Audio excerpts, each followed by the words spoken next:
Welcome back to another episode of Dentside Depot. In today's episode, we're going to do something a little bit different. We're going to go over the 10 rarest and best Dentside Ford truck options of all time. Now, what I'm excluding from this is trim packages, so we're not going to talk about Lariat, Explorer, or anything like that. We're also not going to talk about engine combinations or anything along those lines. Just straight up options that you could check at the dealership that you wanted included in your truck that was available on almost any trim or engine package that you could get. So stay tuned. We got 10 of those options plus a couple bonus ones at the end. And if you see anything that I didn't include, feel free to put it in the comments. So let's get started. Okay, so option number one we're going to go over today is actually one of my absolute top favorites, and that is the factory CB radio. So what you got with the factory CB radio is there was a transceiver box, I guess it was called, made by Motorola. You got a unique antenna that had some sort of different kind of base on it that I guess would transmit CB signals. You got the microphone and obviously all the wires that came with it. One thing to definitely note with these is they also put them in Lincolns, so make sure that you're getting a truck CB radio setup. This is what the Lincoln one looks like, and you can tell because it has little lights here. I actually like the Lincoln microphone better, but the Lincoln box will not hook up to the truck wiring because they are different. So let's look at our buyer's guide here and see how much this cost in 1979. And looking at it here is the CB radio cost $337.40, and you had to get additional equipment with it. All right, next up we have the lighted vanity visor mirror, and I just want to make it clear, 1 through 9 I'm not doing in any particular order, but number 10 in my opinion is going to be the rarest option of all, so definitely stay tuned for that one. Next up is the Vanity lighted visor mirror. You could get these in multiple colors. On the passenger side, you could open it up, there'd be a mirror and there'd be lights. I'm actually recovering this one at this point in time. The biggest difference is these ones are much thicker, so if you see a thick visor, then it probably is a Vanity visor mirror. This was a very rare option on these trucks. Let's see what the price was for the Vanity visor in '79, and that one was $52.30. Next up we have the sport steering wheel, often called the rally steering wheel. These were offered on different types of Ford vehicles, I think Mustang 2 and Monza or something else. This one's actually not correct. It should be chrome and it's painted black, so I'm going to fix that. And you can tell the Ford truck ones had a Ford style center button. This one's not in the best of shape, but it was a thicker wheel. I think it's a really cool option that you don't normally see. And the sport wheel in 1979 was $55.70. Unique option number 4 is auxiliary springs.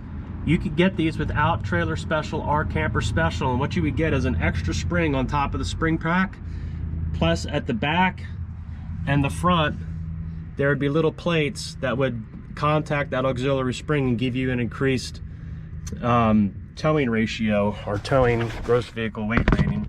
So let's see what that costs. So auxiliary springs were available on pretty much anything, and they range anywhere from $33.30 all the way to, it looks like, about $7,500 if you were putting them on an F-350.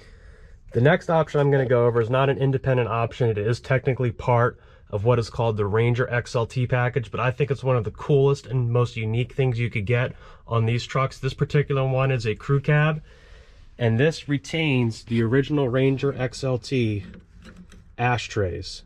Only could get the ashtrays on the crew cab truck, and you only got them with the Ranger XLT package, which I just think is one of the coolest things ever. Crew cab style side, Ranger XLT in '79, $543.30. That's of course for the whole package. You could only get the ashtray with that particular package. Next up, available only on 78 and 79 trucks, was the Dana 60 front axle. This was an option on all F-250 and F-350 trucks. You got the 4,500 pound gross vehicle weight rating. You got the Kingpin axle, which is definitely the one you want, and it is the biggest one that you could get for these 70s trucks.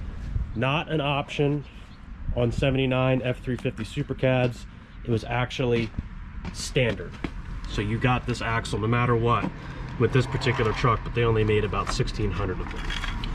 Cost for the 4,500 pound axle is $505. Also note, you could not get that with a crew cab, and you can see right in the book right there, regular and super cab only, F250, F350.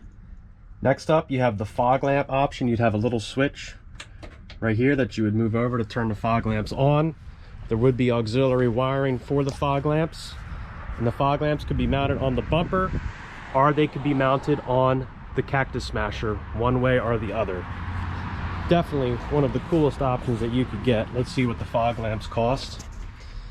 There you go. You had to get an upgraded alternator, and they were $114.50. Of course, you know I was going to include the Cactus Smasher as one of the top options. That's what it looks like. You could get them on pretty much any truck. Some you could not, but most of them you could. And typically you'd also see the fog lamp option with the Cactus Smasher. In the Ford book, it's called the bumper push bar. And that would have cost you $68.90 in 1979. Number 9 is the tilt steering wheel, which you could get with an automatic truck or a manual truck. And if you got it with a manual truck, it would be extremely rare. Very, very rare option to get with a manual. Automatic, not as rare, but still a very good and relatively rare option.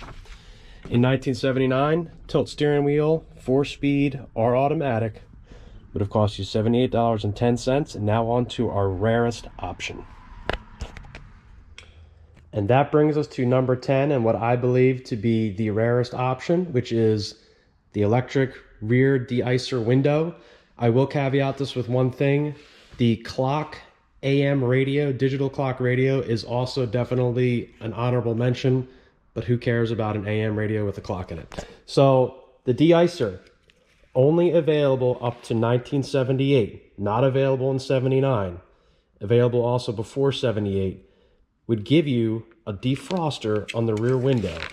And you can see this is the actual window. It has the grids in it. It has the connections. You would get an alternate wiring harness, and you would have these little pieces that mounted to the cab to hide some of the wiring in the back, and it did connect to the starter solenoid, and there was a relay. This is by far the most difficult and rarest factory option that you could find in any Dentside truck that's any real consequence, in my opinion. Let's see what this cost in 1978, not available in 79. Electric defroster with air conditioner would be $47. Without air conditioner, it'd be $92. And you can see right here, not available with sliding rear window, obviously, not available with fog lamps, or the Free-Wheelin package, and it was regular and super cab only, which is really good information to have right there. The rarest option, in my opinion, and probably one of the coolest, the rear de-icer. But wait, there's more. I have 2 more options for you. Now, there was a lot of other cool stuff that you could get from the dealer that did not come in the factory. There's things like the map pocket, and there's other crazy stuff. I'm just gonna go over a couple that I think are pretty neat. The first one here is, I haven't taken this out of the box in a while, is actually the compass kit. So check this out. And this one is NOS in the box. Back in the day, you could mount your compass onto your truck and know exactly what direction you were going. So that's a cool little dealer option that you could get there. And our second one is actually the fuel sentry. And you could wire this in. I think this was technically available. It might have been late 70s, but it was definitely early 80s. You would wire this into the vacuum system, and essentially it just told you how much throttle you were giving the vehicle. It really wasn't anything that big. Now, with that being said, some of the early 70s Dentsides actually had this as a part of the gauge cluster, a factory vacuum sensor that would tell you just if your fuel mileage is good or bad, and that's about it. I hope you enjoyed this episode of Dentside Depot. I thought it was fun to go over 10 of the best options that I think you could get. Obviously, there's tons and tons more of them. Feel free to put them in the comments down below. I didn't forget them. This was the top 10, and that's it. We'll see you in the next episode, and thanks for staying tuned.